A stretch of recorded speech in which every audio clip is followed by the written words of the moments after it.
Exhaust install day is finally here for the XSR900. We ended up going with a Kelpi exhaust and a Kelpi custom seat. So we'll be installing both those items today. As far as the exhaust goes, we're gonna take a detailed look at that exhaust. We'll be weighing it. This exhaust also has a catalytic converter. That's just how Kelpi makes them. So I'm interested to see what that catalytic converter looks like. Does it look like it's a 100 cell cat, 200 cell cat, etc.? So we'll be taking a close look at all those things. So before we get into it, if you haven't already, please like this video and subscribe.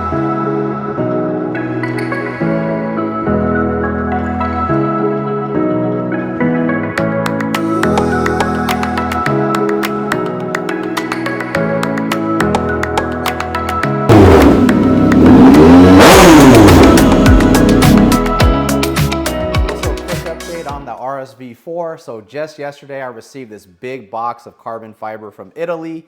Another big box is supposed to be coming today. Little bit of bad news though, in this box here, one of the items was actually missing.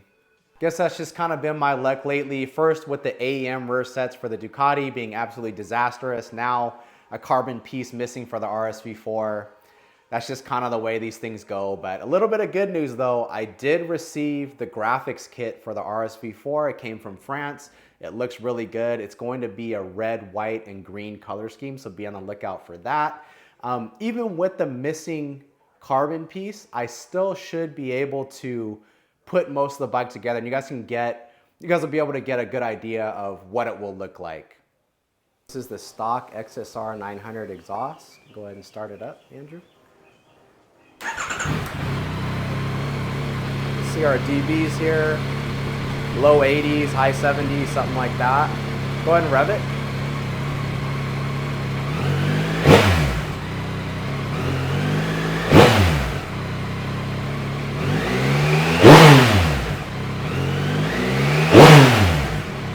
And that was what, like about 7,000 or so? Yeah, that cycle was about 7,000. Yeah, I think I saw about 102 on the meter, but that's the stock exhaust for the XSR900, so we'll see what the difference is with the Kelpi. Here's the Kelpi exhaust. We're doing our unboxing now. Check it out. Oh, nice. This is... The welds are really nice on that. Yeah, that's a... Looks like it's pretty nice quality so far. Here's the... Oh, there's the can, huh? Oh, nice. There's that nice little laser etching as well. It's pretty heavy though. We'll weigh all this, you guys, but yeah, the can is surprisingly heavy though.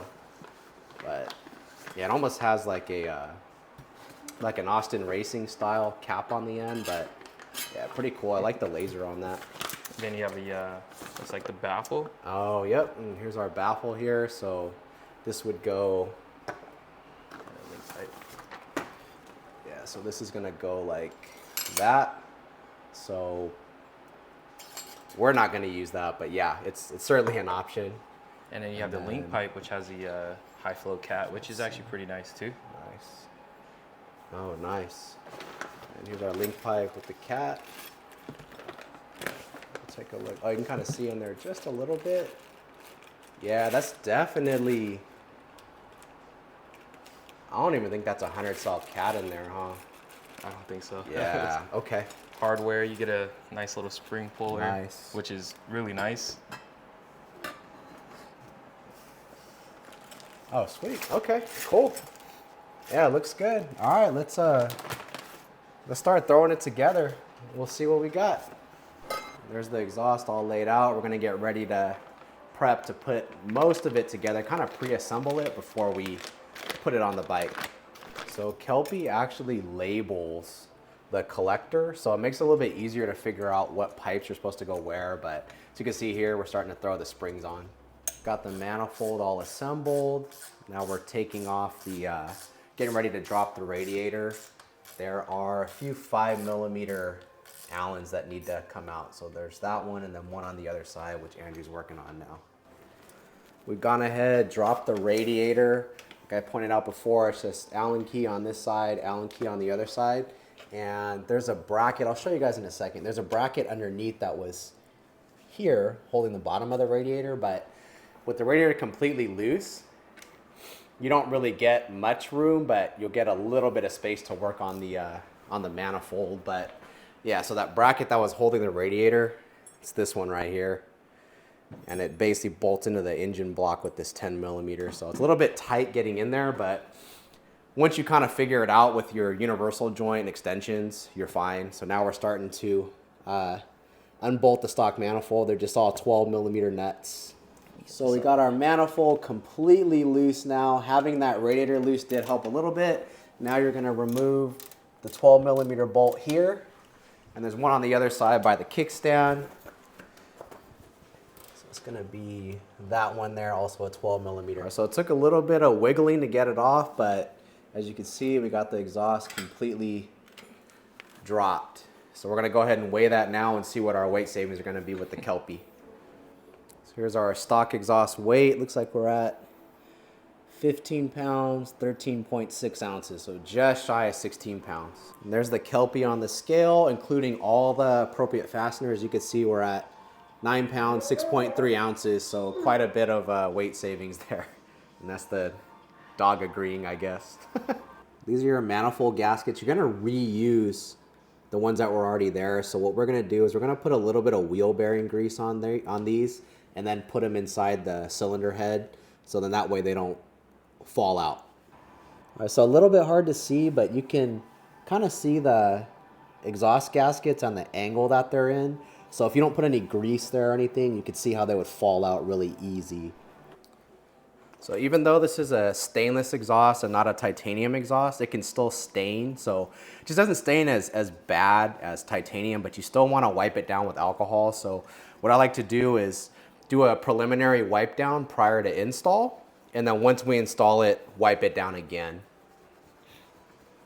So we've got our endoscope inside that Kelpi cat, and you can see there, not much material in there. So I've seen 100 cell cats before in person, and that looks like a much lesser cell count than a normal 100 cell cat. So I'm not sure what count that cat really is, but just so you guys know, almost looks like an air straightener. But yeah, so now you guys know what's inside of a Kelpi cat. We got the Kelpi header hung, pretty self-explanatory. Now we're running the link pipe. You want to leave the manifold bolts or manifold nuts loose so you can kind of fit everything, and then you're gonna go ahead and torque everything down once it's all fitted properly. So we got most of our springs hung. You can kind of see the orientation. And now we're getting ready to add the Kelpi bracket for the can. And you can see the bracket, one side is round and the other side is slotted. The slotted end is gonna go towards the rear of the bike. And you're gonna use the stock 14 millimeter bolt to hold that bracket on. So we're getting that can installed, just doing the final adjustments. Again, with the springs, it's pretty self-explanatory, but we're just getting it fitted just right. You do have to remove that rear set in order to tighten that can. Exhaust is all hung.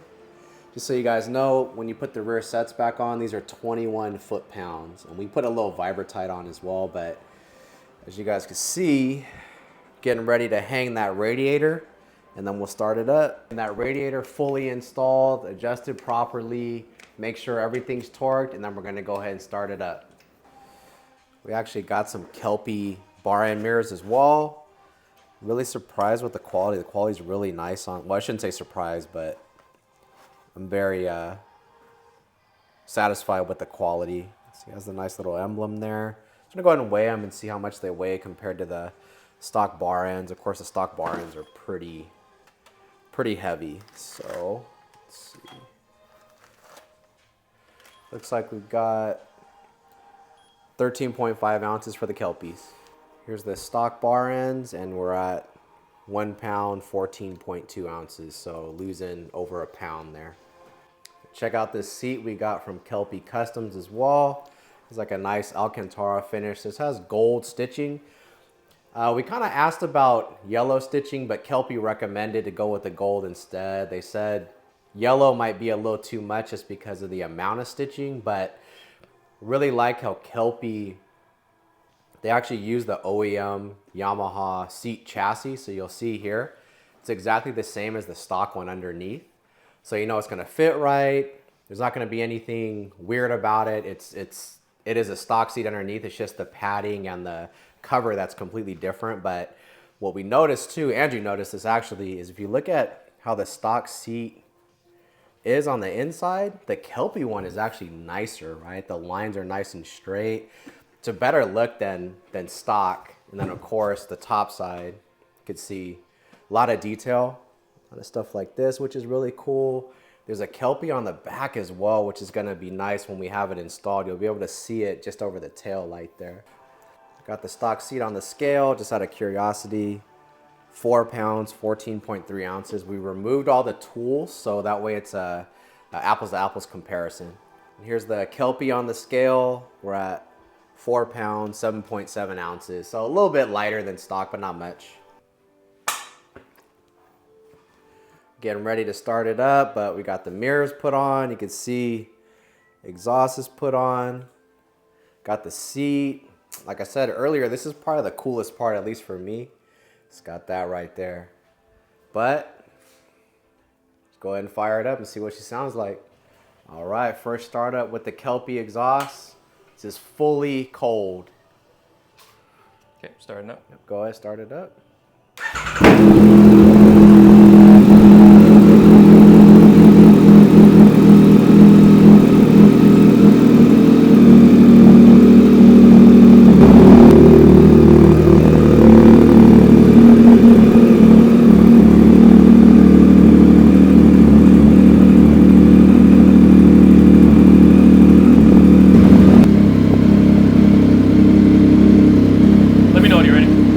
Yep, whenever you're ready. Yep. Okay.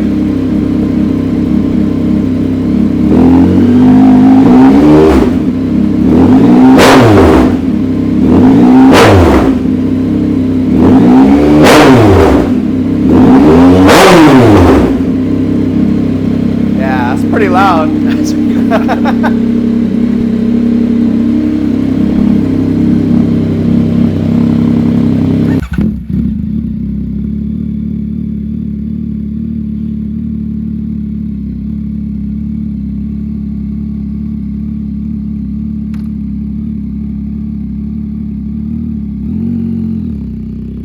Alright, man, how is it? It's good, man. It's loud enough. But it's not too loud though, right? What was that? It's not too loud though, right? No, it's perfect amount, and it actually mates up with the tune really well. It actually Good. feels a lot better. Let's see. Oh, you're already getting some color change. Yeah, we're already turning gold already. Cool. It sounded good as you pulled up. Yeah, there's a lot of pops on diesel, which is nice. Yeah, I could tell it was popping when you pulled up the driveway even. And it's the next day. Here it is in the light. See those bar end mirrors, our seat, and our, of course, the Kelpi exhaust. Looks like a completely different bike now. Again, you see that Kelpi etching on there. And since it's a naked bike, the headers are pretty much fully exposed. You can already see, we took it on like a 2-mile test drive last night. You could already see a little bit of coloring getting into the headers there, but yeah, big difference. You don't have those huge mirrors anymore. You don't have that huge can underneath anymore. You don't have that huge seat anymore. Looks way better. Again, yesterday I mentioned, it has little details like this on the seat, which is really great. Big difference from what it used to be. What a change. Doesn't even look like the same bike, especially with those clip-ons. So that's an XSR900 with a good amount of the Kelpi catalog thrown at it. As you guys see, completely different than what it was. Looks way better with the Kelpi parts. The Kelpi parts, from what I have seen, very high quality and not cheap, but very, very good quality for what you get. Not super expensive, which is nice. It makes it affordable for most working people. Now, we don't want to make this video too long, so next time we'll be taking the XSR900 out for a spin. We're going to see how much better or maybe worse that Kelpi seat is as far as comfort goes. It does feel Like it has a little more padding. It is higher, however, so we definitely gained a few millimeters in height for the seat height there, but we'll take it out on the road, see how that Kelpi exhaust does with the V-cycle nut flash. Hopefully get some good footage for you guys. So a couple things I want to mention with the Kelpi exhaust here before we finish out the video. One thing I want to note is the can itself, the shorty can, is pretty heavy. So you'll notice earlier in the video, this exhaust, even though it's small, it weighs almost 10 pounds, right? It is a stainless exhaust, to be fair. It's not titanium or Inconel or anything like that, but it's pretty heavy. And a lot of that weight actually comes from the can. So if you're able to figure out a different can, or if Kelpi later on comes out with some 2.0 shorty that is lighter, I mean, that'd be a good way to dump some of the weight. The catalytic converter on this bike is also really sparse. I've seen 100 cell cats in person, and at least off my memory, the cell count looked a lot more dense than this cat does. So I'm not sure what the cell count is there, but initially I thought it was kind of weird that Kelpi used a catalytic converter on this exhaust. Normally you wouldn't see a catalytic converter unless the exhaust is for some kind of homologation purpose or something like that. Generally you just don't see catalytic converters, right, because of weight and the restriction. But after looking inside the exhaust with my endoscope, I kind of see what Kelpi was going for here. Kelpi indicated that they use the catalytic converter more for sound control as opposed to anything else, and that makes sense. So it does tone down that sound a little bit, but it's also very free-flowing because the cell count is so low. And something very important that I want to mention about Kelpi is their service was excellent. So I didn't deal with Kelpi directly, but Andrew did. Andrew, the owner of this bike, asked a bunch of questions to Kelpi. They were always very responsive, very patient. They were always able to provide a very professional answer, and that's fantastic. I mean, that's better service than I've gotten from some of these other companies that I bought parts for the Ducati, where their parts are way more expensive than Kelpi, and Kelpi was able to provide better service, which is fantastic. So with the customer service, with the quality of the parts, with the parts being priced relative to the motorcycle, meaning it's not like, I'm not gonna name any other companies, but there's other companies who make exhaust systems for these bikes where they're pretty much a straight pipe with a universal can on the end, and they're almost twice the cost of these Kelpi exhausts. As far as my notes go, looks like we lost 7 pounds, 14.6 ounces. So almost 8 pounds of weight, not as much weight that we were really hoping for. And some of that is just because that Kelpi exhaust is so heavy, but it's okay. I mean, 8 pounds is 8 pounds. That's great. XSR900 is already light. So stay tuned for next time. We'll take you on a ride. We'll see what the improvements are. We'll see how that exhaust works with the V-cycle nut flash. I'm interested to see how that seat works out. Also, if you haven't already, please like and subscribe. Thank you so much for joining me. As always, we'll see you next time.